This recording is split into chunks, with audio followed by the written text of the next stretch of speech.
नवंबर के बाद इंतहाई सख्ती से पुलिस का रवैया बहुत तेज हो गया है। वो सिर्फ ये कोशिश में रहती है कि किसी तरह से भी कोई एहतजाज हो और हम वो एहतजाजियों को पकड़ ले ताकि आइंदा एहतजाज होना बंद हो जाए।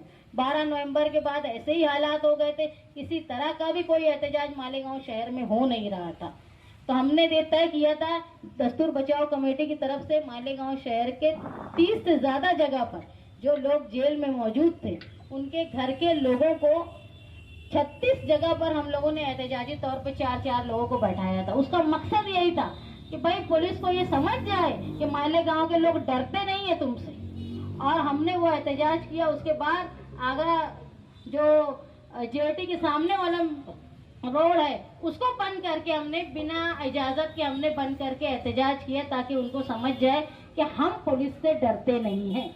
और यही करने की कोशिश मालेगांव शहर में हम लोग कर रहे हैं। उसी की ये एक कड़ी है कि हमारे पास 2 मसाइल है। एक तो ज्ञानव्यापी मस्जिद में जो गैर कानूनी तौर पे लोग सर्वे करने गए जिनको कोर्ट की तरफ से इजाजत है, लेकिन हिंदुस्तान के जो प्लेसेस ऑफ वर्शिप एक्ट 1991 है उसके खिलाफ है। उसके खिलाफ हमको मालेगांव की तरफ से ज्ञानव्यापी मस्जिद के जो ट्रस्टियान हैं उनकी मदद के लिए हमने ये तय किया दस्तूर बचाओ कमेटी की तरफ से कि मालेगांव शहर से एक वफ्द जो है वो ज्ञानव्यापी मस्जिद में जाएगा, वहाँ के ट्रस्टियान से मिलेगा और उनको जिस तरह की मदद, चाहे कानूनी तौर पे उनकी मदद करने में हम लोग अगर हिस्सेदार हो सकते हैं तो हम वो होंगे। अगर उनको माली तौर पे कोई जरूरत होगी तो हम मालेगांव शहर से उनकी वो मदद करने के लिए भी तैयार है। और अगर वो शहर रोड पर चल के कोई मुजाहरा करके आवामी तौर पे राय बनाने के लिए हमको कहेंगे तो हम उसमें भी उनके साथ रहेंगे। इसीलिए हम हमारी तरफ से एक वक्त भेजेंगे जो कुछ दिनों में हम तय कर लेंगे और वो वहां जाके ट्रस्टियान से मिलेगा। दूसरा जो एक मालेगांव शहर में बड़ा मसला हो गया है पुलिस का दबाव, इतना सख्त दबाव कि पुलिस कानूनी तौर पे डेमोक्रेटिक तौर पे एहतजाज करने को रोकती है। ये कहीं ना कहीं खत्म होना चाहिए। एक मीटिंग में मैंने कहा था कि मुझे दुख इस बात का है कि पुलिस क्या रोकती है वो जाने तो हमारी आवाम बेहिस ना हो जाए।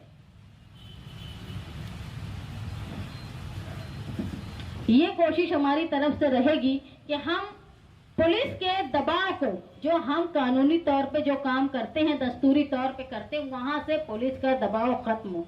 मैं पूछती हूँ मालेगांव शहर की जो अमन कमेटी के मेंबरान है उनका काम ये होता है कि पुलिस से आवाम के बीच का राब्ता सही करना। लेकिन 12 नवंबर का मामला हो चाहे परसों इमाम काउंसिल का मामला हो, कहाँ थे वो अमन कमेटी के लोग?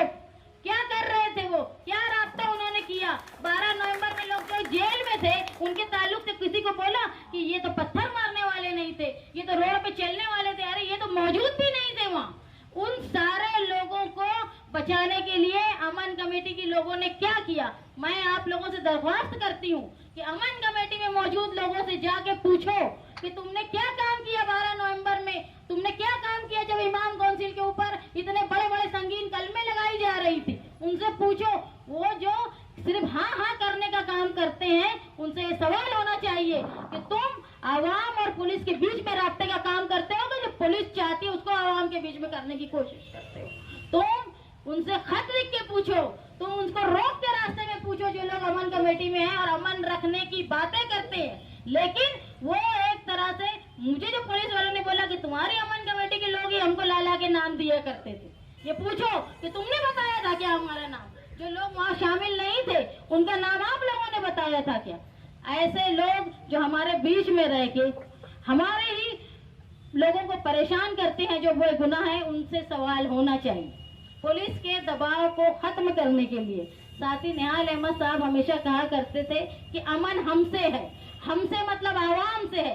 आवाम चाहती है तो अमन होता है, आवाम नहीं चाहती है तो अमन नहीं होता है। तो अगर हम चाहते हैं कि अमन रहे तो हमारे हिसाब से अमन रहेगा, जमहूरी हक को दबा के अमन रहेगा, ऐसा हम बर्दाश्त नहीं करेंगे। इसलिए पुलिस के दबाव को खत्म करने के लिए 22 तारीख को साथी निहाल अहमद साहब की सालगिरह के दिन हमने ये तय किया है कि रात में 8:30 बजे मुशावरत चौक में मालेगांव शहर के एमएलए मुफ्ती मोहम्मद इस्माइल साहब और मैं कन्वीनर दस्तूर बचाओ कमेटी, हम काली पट्टी लगाकर एहतजाज दर्ज करेंगे पुलिस के खिलाफ कि अब तुमने ना हमको बोलने का हक बचा के रखा है, ना हमको कुछ करने का हक बचा के रखा है, तो हम खामोश होके हमारा एहतजाज दर्ज करेंगे। आप तमाम लोगों से दरख्वास्त है कि इस एहतजाज में आप लोग हमारी मदद करें और पुलिस के जो दादागिरी चल रही है उसके खिलाफ, जब तुम कितने लोगों को दबाएंगे, अगर तुम में हिस्स आ गई तो तुमको कोई दबा नहीं सकता। अमन आवाम से है और आवाम को अपनी ताकत का अंदाजा होना चाहिए। मैं मशकूर हूँ मुफ्ती मोहम्मद इस्माइल साहब की कि वो यहाँ आए। यहाँ दूसरे मुख्तलिफ लोग जो अलग अलग तंजीमों से आए हैं, मैं उनका बहुत तहे दिल से दस्तूर बचाओ कमेटी की तरफ से शुक्रगुजार हूँ और यही उम्मीद करती हूँ कि आप लोग हमारे हर प्रोग्राम में जो हमारे दस्तूर को बचाने के लिए होगा उसमें आप हमारा साथ देंगे। हमारे गुस्से को हम दिखाएं, गुस्सा दिखाना बहुत ज़रूरी है। जब इलाहाबाद हाई कोर्ट का फैसला आया तो उस वक्त समझ लो कि कोर्ट ने मुसलमान के कब्जे को भी माना था, मस्जिद के कब्जे को भी माना था, उसकी मिल्कियत को भी माना था, लेकिन हमारी आस्था को नहीं माना था उन्होंने। अगर हम अपनी जोर और शोर से हम उतनी तेजी से बोले होते तो शायद हमारी आस्था भी कोर्ट तक पहुंची होती। और हमारे जो एहतजाज था जो 1947 से पहले से चल रहा था, मुतनाज़ा जमीन जो 1991 के कायदे में नहीं थी बाबरी मस्जिद की, उसके बावजूद ये हिंदुस्तान के सेकुलर और मुसलमान लोगों के एहतजाज का नतीजा था कि उसको हम 1992 तक बचा पाए।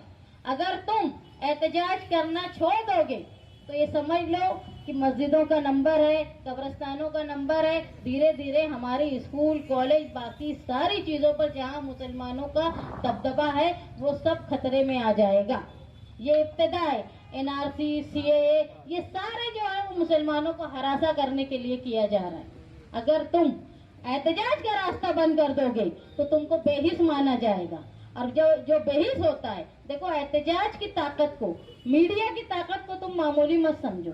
अगर एहतजाज होता है कहीं, मीडिया उसको बताती है, तो सुप्रीम कोर्ट के जो चीफ जस्टिस है वो सुमोटो यानी अपनी मर्जी से केस दाखिल कर सकता है बिना किसी पार्टी के मौजूदगी। तो ये जरूरी है कि हम एहतजाज हमारा दर्ज करें। अगर हम एहतजाज नहीं दर्ज करेंगे तो धीरे धीरे हमारे ऊपर बड़े बड़े और दबाव के काम लाए जाएंगे जो हिंदुस्तान में हो रहे हैं। आप देखेंगे मीडिया सिर्फ वही खबर बताती है जो अक्सरियत चाहती है देखना। हमारी खबर को दबाया जाता है, लेकिन कब तक दबाएंगे? तुम्हारे एहतजाज बड़े होंगे, हमारे एहतजाज हमेशा पुरअमन और कायदे में रहकर होते हैं। उसको हमको बताते रहना है, कोर्ट को भी, हुकूमत को भी और डिपार्टमेंट को भी।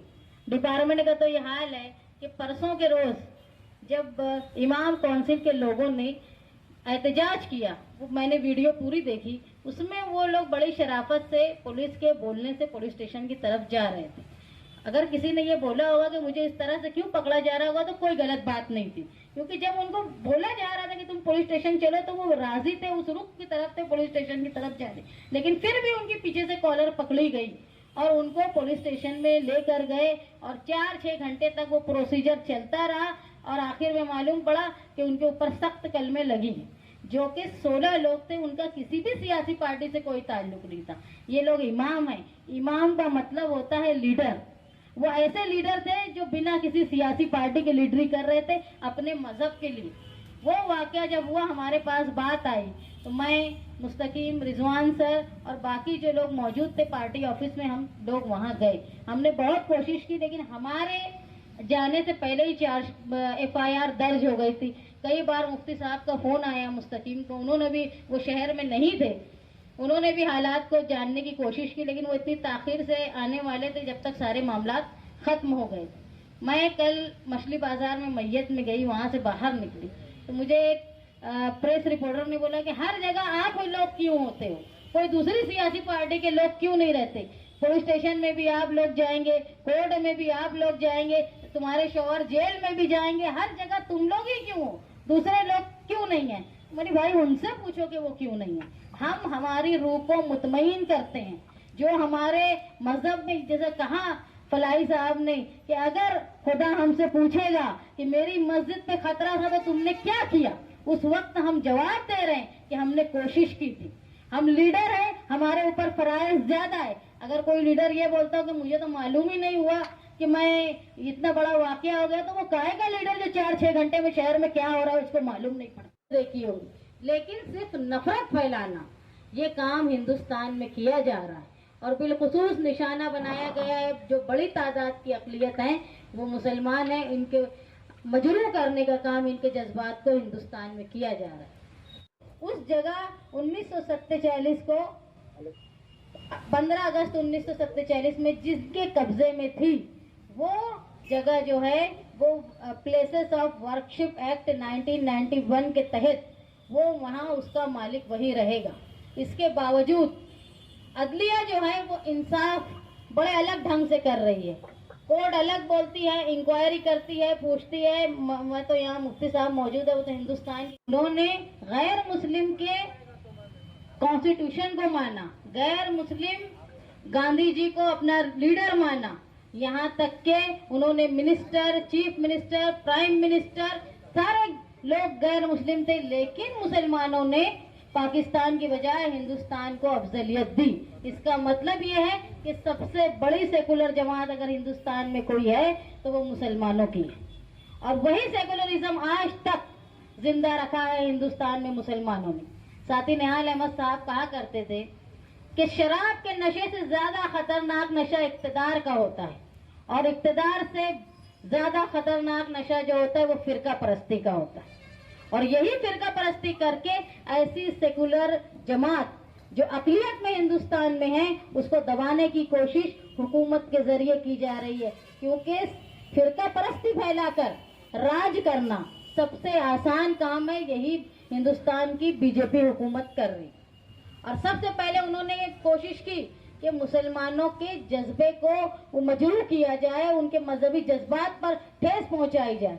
मुख्तलिफ तरीके से उन्होंने कहीं गाय के नाम से, कहीं मस्जिद के नाम से, कहीं नमाज पढ़ने की जगह के नाम से इन्होंने हिंदुस्तान में नफरत फैलाने का काम किया। और आज इस जगह पर हम पहुंच गए हैं कि जो हिंदुस्तान में कायदा बना था 15 अगस्त 1947 के बाद, जिस जगह जो मजहबी इमारत है, चाहे वो मुसलमानों की हो चाहे वो हिंदुओं की। अहमद साहब कहा करते थे कि हिंदुस्तान की सबसे सेकुलर आबादी मुसलमान है, कि यहाँ मौजूद मालेगांव शहर के ऐसे बेदार लोग जो मुसीबत के हालात में बेखौफ होकर यहाँ मौजूद हैं।